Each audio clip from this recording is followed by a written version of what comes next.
નમસ્કાર, હું છું કેતલ અને આપ જોઈ રહ્યા છો CB24। ઉપરવાસમાં ભારે વરસાદને લીધે નર્મદા ડેમની જળસપાટી વધતા પાણી નર્મદા નદીમાં છોડવામાં આવ્યું છે।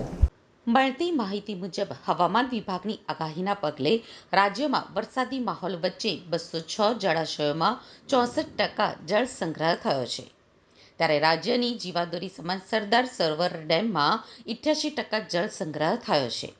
આ સાથે જ રાજ્યના 66 જળાશયો હાઈ એલર્ટ ઉપર મુકાયા છે। રાજ્યના 17 ડેમ એલર્ટ પર તો 11 વોર્નિંગ ઉપર મુકાયા છે।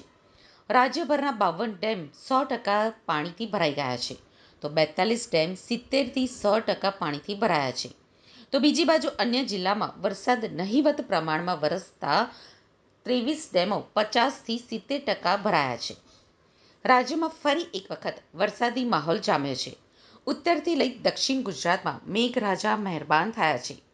અમદાવાદ, ગાંધીનગર, સુરત, વલસાડ, મહેસાણા, બનાસકાંઠા, સાબરકાંઠા અને પાટણ જિલ્લામાં મેઘમહેર જોવા મળી છે। મહેસાણા જિલ્લા સહિત તાલુકામાં મેઘો મહેરબાન બન્યો છે। તેવામાં રાજ્યમાં વરસાદી માહોલ વચ્ચે જળાશયોમાં પાણીની આવક થઈ છે। રાજ્યમાં નાના મોટા કુલ 206 જળાશયોમાં 64% જળ સંગ્રહ થયો છે, ત્યારે રાજ્યની જીવાદોરી સમાન સરદાર સરોવર ડેમમાં 88% જળ સંગ્રહ થયો છે। આ સાથે જ રાજ્યના 66 જળાશયો હાઈ એલર્ટ ઉપર મુકાયા છે।